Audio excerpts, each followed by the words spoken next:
جهاز لحام الميج اللي يسأل عليه الكثير. لماذا المحترفين دائما بيلحموا بالميج؟ علاش دائما يقولوا انه الميج احسن من لحام الام ام او القوس؟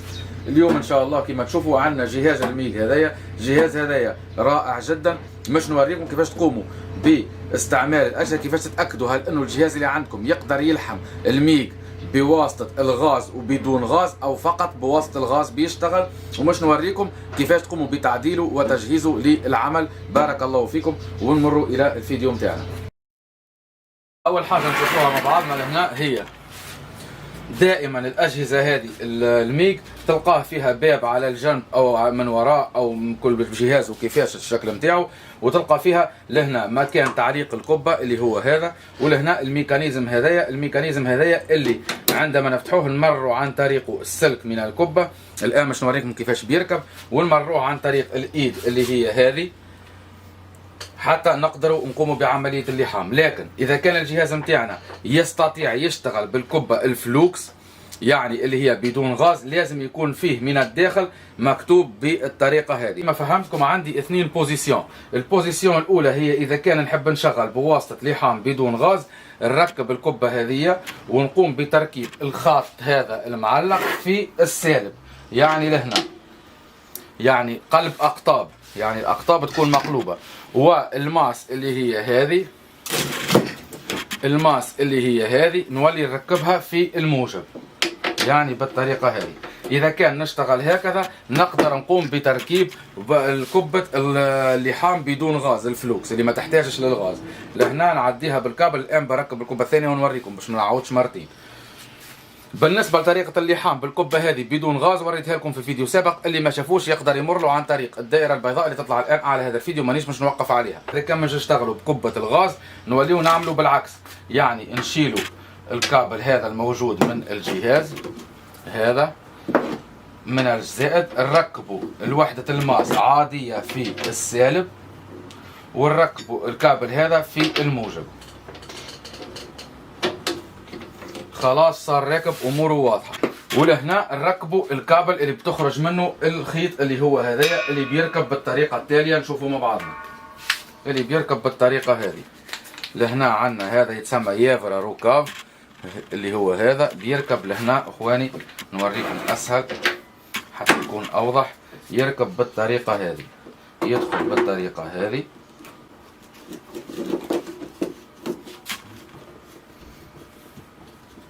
خلاص راكب، اموره واضحه. هذا هو الكابل نتاعو. الان بنرجعوا له. توا نجيو للكبه نتاعنا. نفتح الوحده هذه ونشيل القطعه هذه، وهنا فما روسور اللي هو هذا، شفتوه؟ الخيط الكابل اللي هو هذا اللي خارج من الكبه يكون طالع من تحت، ما يكونش من فوق، لازم يكون هكذا. مفهوم؟ مفهوم. به هنا نفكسيوه في الاول حتى لين نقوم بتثبيت الكبه. ناخذ الكبه وندخلها لهنا هكذا. من بعد ناخذ الجزء هذايا اللي فيه لهنا قص في البرغي الموجود لهنا. القص هذا موجود كذلك لهنا في الحفر هذايا، شفتوه؟ باش يسهل عليا التعديل. نطلع الكبه قليلا، ندخل هكذا. من بعد ناخذ الغطاء نتاعي ونقوم بتثبيت الكبه في مكانه. نفتح الكابل متاعي اللي هو هذا، شفتوه؟ نطلعه من الكبة واحدة واحدة، نجي لهنا ونقوم بقطع الجزء هذايا اللي ما هوش مستقيم باش ما يقلقنيش في التشغيل. من بعده نلقاو الميكانيزم هذا. الميكانيزم هذا شنو نعملوا له؟ الميكانيزم هذا نفتحوا الرأس هذا هكذا لتحت، بيطلع الواحد هذايا. لهنا عنا العجلات اللي بيمر عليها الكابل. ندخل العود متاعي في الثقب هذا الموجود لهنا، يعني بالطريقة هذه، ونقوم بتمريره. بيطلع لهنا فوق العجلة، شفتوه؟ ندخله كذلك في الثقب الثاني. خلاص من بعد ما يمر قليلا نقفل العجلة ونقفل هذا. خلاص الكابل ما بيرجع، شفتوه؟ من بعد شنو نعمل؟ فقط نقوم بتشغيل الجهاز اوب، ونحط لهنا ريجيم الميج اللي هو لهنا عندي كما تشوفوا. ناخذ الايد نتاعي اللي هي هذه لهنا، نشيل منها الراس هذايا بالطريقه هذه، شفتوه شلناه، ونشيل منه كذلك الراس هذايا اللي هو عندي لهنا 8 ملم كيما تشوفوا هنا.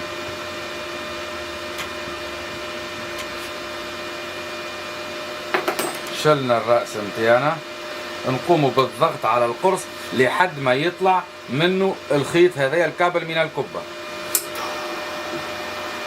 نقدر نزيد في سرعة الخيط هكذا.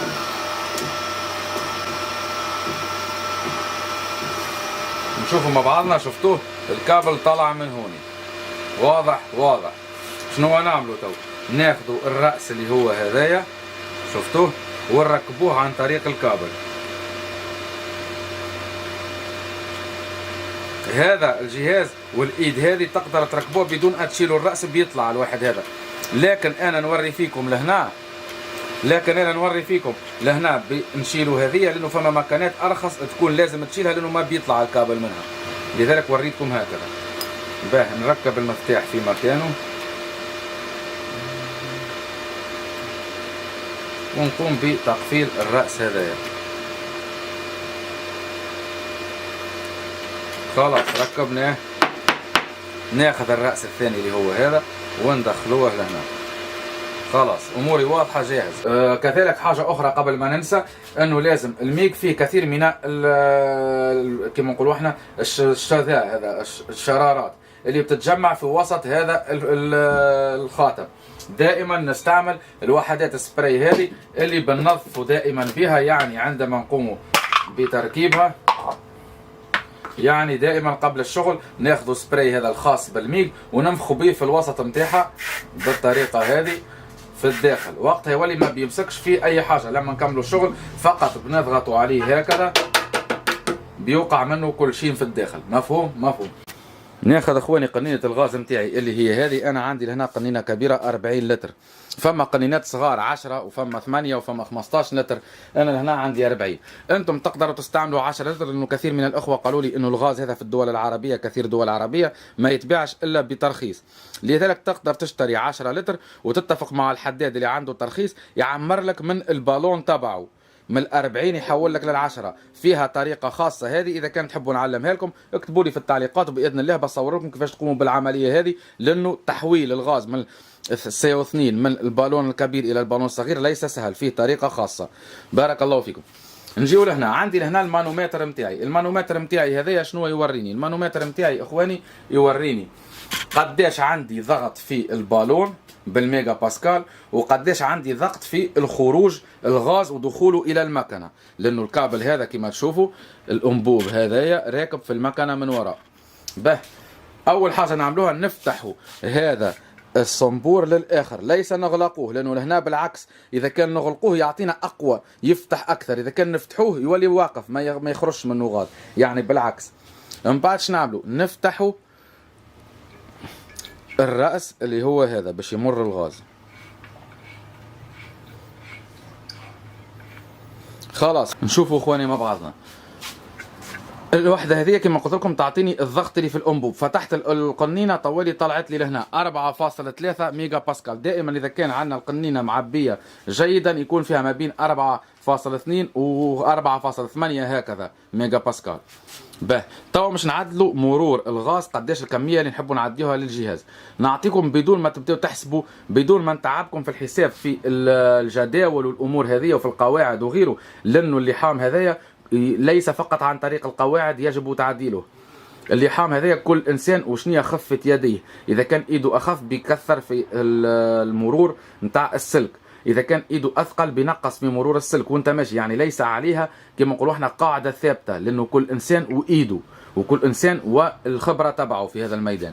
يعني نشوفوا مع بعضنا، ناخذوا مثلا الجهاز نتاعنا ونبدا عمليه التقفيل. لهنا اللي نعرفوا انا في 8 ملم اكثر، يعني حاجه الجيده يعني دفع الغاز الجيد يكون 10 ما بين 0.1 و 0.2.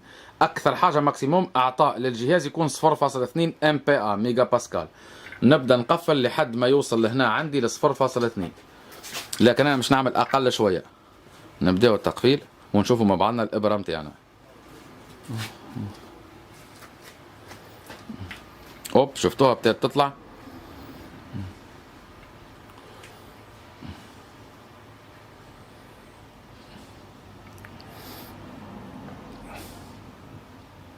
خلاص نجيو للجهاز متاعنا. شنو عندنا لهنا؟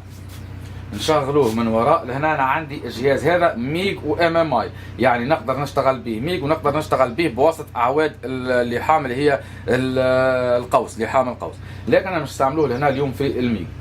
خليناه لهنا عندي ام ام اي وميج، خليته على الميج. لهنا كما تشوفوا عندي الوحدات الاوبسيونات الموجوده في نفسها في جهاز فقرة ديكور اللي اشتريته منه كثير من الاجهزه، وفسرت لكم الوحدات هذه شنية. اللي ما شافهاش ويحب يفهمها يقدر يمر لها عن طريق الدائره البيضاء تطلع الان اعلى هذا الفيديو في الفيديو السابق، اللي هما ارك فورس، انتي ستيك، وهوت ستار. به نشغل الجهاز نتاعي. لهنا كذلك الجهاز فيه 3 انواع ريجيم للعمل. الرجيم الاول 2 تاي، يعني تضغط على القرص بتبدا اللحام، بيخرج الغاز، بتخرج كذلك السلك ويبدا اللحام، بتسيب القرص بينطفي كل شيء. تعاود تضغط بيعاود بيشتغل، تعاود تسيب بيعاود يوقف. السبوت هذايا هو أنا عندما تقوم مثلا بالتشغيل الجهاز. الان بنرجع للسبوت هذايا، نمشوا للثالث اللي هو الأربعة تاي. الأربعة تاي هو للحام المستمر الطويل جدا. إذا كان مش تلحم مكان يعني طويل جدا، يعني فترة طويلة جدا في نفس المكان، باش ما تقعدش دائما ضاغط على هذا القرص وتشتغل، تتعب إصبعك وغيره. تشتغل بأربعة تاي، تضغط مرة واحدة بيبدأ اللحام، بتسيب القرص بيقعد دائما نفس السرعة، بيخرج الكابل وبيلحم، وانت فقط بتلحم هكذا بإيدك لحد ما تخلص. لما تخلص تعاود تضغط مرة ثانية بيوقف اللحام. بالنسبة للسبوت الآن بوريها لكم عن طريق التشغيل. السبوت هذه إذا كان نحبوا نقوموا بنقاط لحام متساوية بالضبط، شنو نعملوا؟ نشغلوا الجهاز، نحطوه مثلا على سبوت. شنو يصير عندنا؟ لهنا عندنا سبوت تايم هو الوحدة هذه. لهنا عندنا الريجولاتر تبع السبوت، شفتوه؟ شنو مثلا؟ لهنا عندنا السيكوندات، مثلا نحط 3 أو 5 سيكوند، 5.1 أو 5 سيكوند. شنو يصير؟ يصير عندما نضغط على الوحدة هذه بيخرج، بيبدأ اللحام 5 سيكوند وبيقطع. لازم نعاود نضغط مرة ثانية، يعاود يخرج 5 سكوند بيقطع، باش تكون فترة اللحام وشكل اللحام هو نفسه، يعني نقاط متساوية. مفهوم؟ مفهوم. أنا هنا مانيش مش هستعمله. نمشيو طوالي للاثنين تاي اللي هو المستعمل في أغلب الأحيان. قوة الفولتاج عندنا لهنا عندي أنا من 13 إلى 22.5. لهنا أنا مش نخلي ما يقارب 20 أو 19، نخليه مثلا 19. إذا كان اشتغلنا بواسطة 2 تاي أو 4 تاي، الوحدة هذه تتحول إلى تعديل سرعة إخراج هذا الكابل. يعني أنا لهنا مثلا متعود إني نخليها هكذا 4.5 متر في الدقيقة.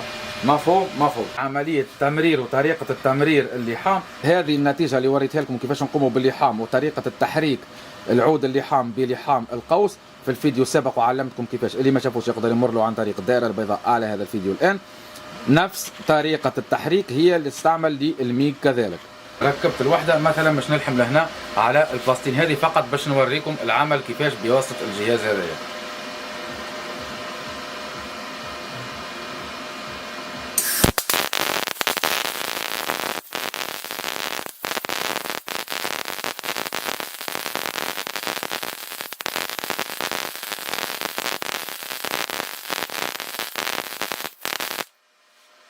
كما تشوفوا لهنا، او مثلا نقدروا بالطريقة هذه.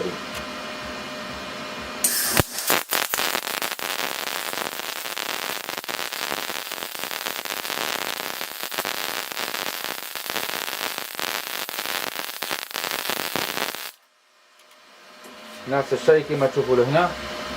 هذه رقم 8 كما وريتكم في فيديو سابق، هذه هكذا هلال. نفس العملية اللحام. شنو الحاجة الجيدة كذلك فيها؟ هي انه اذا كان عملنا اللحام هذايا بواسطة الميج طوالي بنقدر نقوم بتنظيفه بواسطة الفرشاة مثلا، يعني بالطريقة هذه.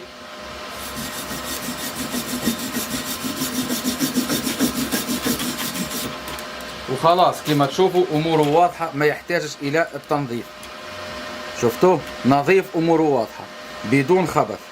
بالنسبه للمكنه هذه كذلك شفتوها اللي وريتها لكم، جاتني من الصين. اللي ما شافهاش يقدر يمر لها عن طريق الدائره البيضاء اللي تطلع الان اعلى هذا الفيديو، ويتفرج على الفيديو كيفاش تقطع الحديد بواسطه الهواء من الكمبرسور، وكيفاش تقوم بلحام التيغ والام ام اي. ان شاء الله مش نشغل لكم اللحام التيغ بواسطه الغاز الارجون في الفيديو القادم. بارك الله فيكم، لا تنسوا الاشتراك في القناه وكذلك نشر الفيديو حتى يصل الى اكثر عدد ممكن من الناس. بارك الله فيكم، دمتم في حفظ الله والى اللقاء.